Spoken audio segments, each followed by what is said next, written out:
If you're new to sales or you just want to close more deals faster, then you've clicked onto the right video. For those of you who don't know me, I've spent many years in car sales as the top performer in every dealership I've worked at. I'm now in Dubai selling real estate. So today I'm going to teach you 5 game-changing skills to level up your own sales. Let's get straight into it. Now, anyone successful in sales will tell you it is not by luck. It is about mastering a lot of different elements, and these 5 skills specifically helped me go from being the new hire to outselling my entire team. So, skill number 1 is to master the art of asking questions. Most people think that great sales is about talking, but actually it's about listening and doing it very well. So the better your questions are, the easier the sale is going to be. And right from the start, what you want to do is get the customer to open up.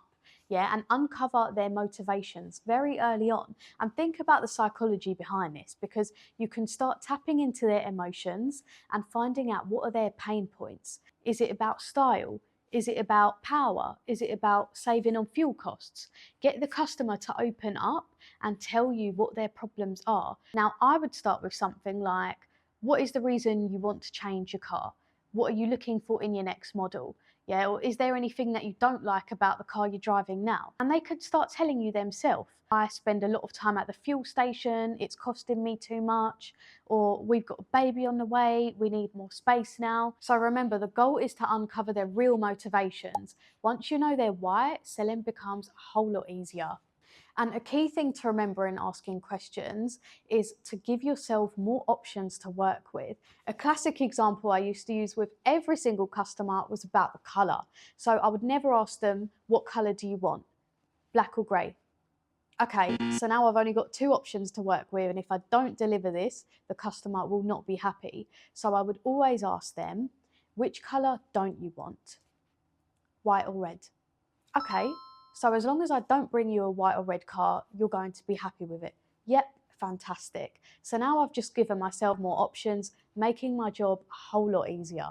And with mastering the art of asking questions, it's all about having that strategy there, because you can make it seem to the customer like you're just having a normal conversation, but really there is a plan behind everything. And you have to remember this with every interaction with your customer. A big one is during your prospecting calls when you're trying to book in those appointments. So I would always ask their availability assumptively, right? So instead of saying, do you want to book an appointment? No, because you just asked a closed question. So they're probably going to say no and give you a bunch of reasons why they can't make it. But instead, try doing something like this. So I've got some availability left this week. I could do weekdays afternoons or Saturday morning. Which one works better for your schedule? Now, I've just asked an open question and I've created FOMO, the fear of missing out, because now they think that I've got a whole bunch of customers booked into my diary already. They don't want to miss out and they want to be involved. That little simple change in how I've asked them something can take you from having no appointments booked in to suddenly having a whole diary booked out. Now, skill number 2 is the rule of reciprocating. This is one of the most powerful tools in sales psychology. What this really is that to get, you need to give. To get, you need to give. So simply, when you offer someone something valuable, whether it's advice or a freebie, a helpful resource, what this is doing naturally is creating a feeling of trust and a sense of obligation to give you something in return. In car sales, I would often give them tips like when really is the best time to trade in their car, or tips on how to save on their maintenance costs, how they can save on their annual insurance. That's a big one I used to do actually all the time. I would give them little tips in the insurance questions of how they can answer them to get their insurance costs down. Obviously in a fully legal way, but going this little extra effort really makes the customer feel like you genuinely care for them. And naturally they're going to feel more trust in you and it makes their buying decision easier. On to skill number 3, and this is one of my favourites, which is that social proof is your best friend. So this concept, we've all been there. You're out for dinner, you see a restaurant with a big line waiting outside the door. All of a sudden, you're convinced it's amazing, right? That is social proof in action. And a great idea you can do with this, if you've got a computer facing the customers, just have up the good reviews, yeah? Or have like a slideshow, your screensaver, just going through the reviews, because guess what happens every time you get up to go somewhere? The customer's going to naturally read through those reviews, right? And that's almost doing the job for you, because think about every time you go online to make an order. I bet the first thing you do is scroll down and find the reviews, because people naturally buy what other people are buying, yeah? We trust the general consensus of what is more popular. That's a way that you can speak good things without actually sounding like you're bragging, and it's going to be a lot easier to get your close. And if you don't have reviews yet, just share small wins with them. So if they're looking at a popular model, make sure you tell them that. Think of positive feedback that is generally coming in, even if it was said to someone else. Make sure you use this all the time. Another way you can do this is just by giving them stats. I used to do this with every single customer. An example would be, let's say, finance products, right? A lot of time in sales, we actually want the customer to take a finance product. And if they said to me, oh, we're only here to buy in cash, I would tell them, you do know that over 70% of people buy a car on finance? Really? Suddenly they're thinking, why am I not doing that? And now you've got a customer who is asking you about a finance plan when they first walked in telling you they were only going to buy in cash.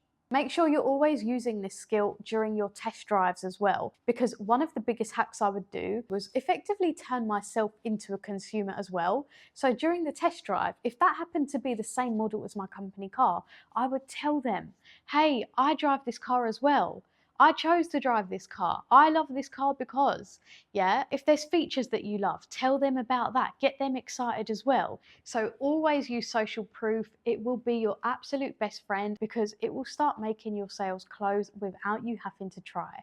Before we move on to skill number 4, if you are finding these useful, then please give me a subscribe and give me a little like, because there will be more content like this on the way. All right, skill number 4. Some people might find this one a bit hard, but it's knowing when to stay silent. Because what we do as salespeople, very often we feel the need to fill every gap with us talking. But sometimes that little bit of silence is everything you actually need, and that is really where the magic happens. So let's say you've just presented a deal. How does this deal sound to you? Pause. Wait. That little gap there will often be the time customers can actually have a little think, and they'll naturally say yes on their own. Now, my pro tip here would actually be to practice this. It might seem a bit awkward at first, but honestly, the results will start speaking for themselves. So what I want you to do is, during your next presentation, just remember to present it and then keep yourself silent for a little bit, yeah? Don't start trying to fill in the gaps with every little sales thing you can, because you're just going to make the customer back away. So please, next time, present it, keep your mouth zipped, and let me know how this goes for you, because you're going to start seeing good results from this one little thing. Now, onto our last skill, which is reassuring the client.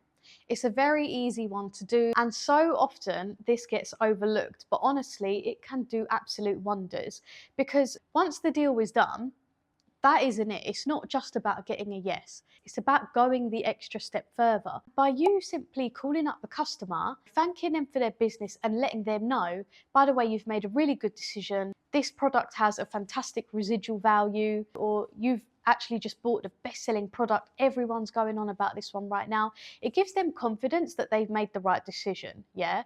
And this is going to make them feel like they trust you, and they'll actually recommend you to other people as well.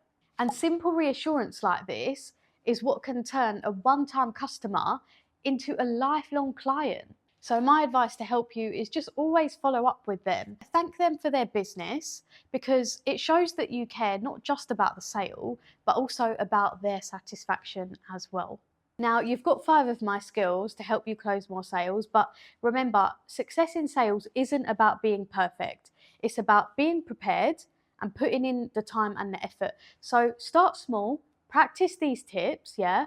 I promise you will see results, because I've seen it, I've done them time and time again, I've seen them work. But if you are serious about taking your sales game to the next level, then do reach out to me because I offer one-to-one sales coaching as well. Whether you want help building up confidence for your next pitch, or help with negotiating and learning how to handle objections effectively, it could even be you want to learn how to be a boss at cold calling and getting your prospects hooked. Just let me know because I'm more than happy to work with you. So thank you for watching this video, and let me know in the comments below, what would you like to see next?